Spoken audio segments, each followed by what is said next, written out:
చూడండి చామంతి ఫ్లవర్స్. ఇది మా పెరట్లో పెంచుకుంటున్న మొక్కలు. నేను చాలా ఫ్లవర్స్ ఆల్రెడీ కట్ చేశాను. కానీ ఇంకా కూడా ఎక్కువగా ఫ్లవర్స్ ఉన్నాయన్నట్టుగా నేను వీడియో తీస్తున్నా.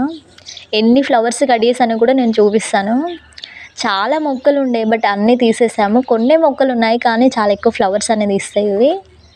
వీటికి నేను ఎలాంటి కెమికల్స్ కానీ లేకపోతే ఫెర్టిలైజర్స్ కానీ నేను స్ప్రే చేయలేదు వీటి మీద.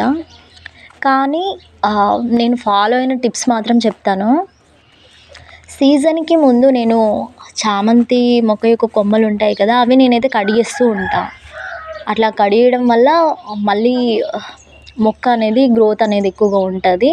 ఇగురు పెట్టి మొగ్గలు ఎక్కువ వేసేసి మనకి ఫ్లవర్స్ అనేది ఎక్కువగా ఉంటుంది.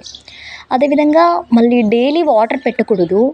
వాటర్ అనేది ఓన్లీ తడి ఆరిపోతే మాత్రమే పెట్టాలి. నేను ఇదే ఫాలో అవుతాను.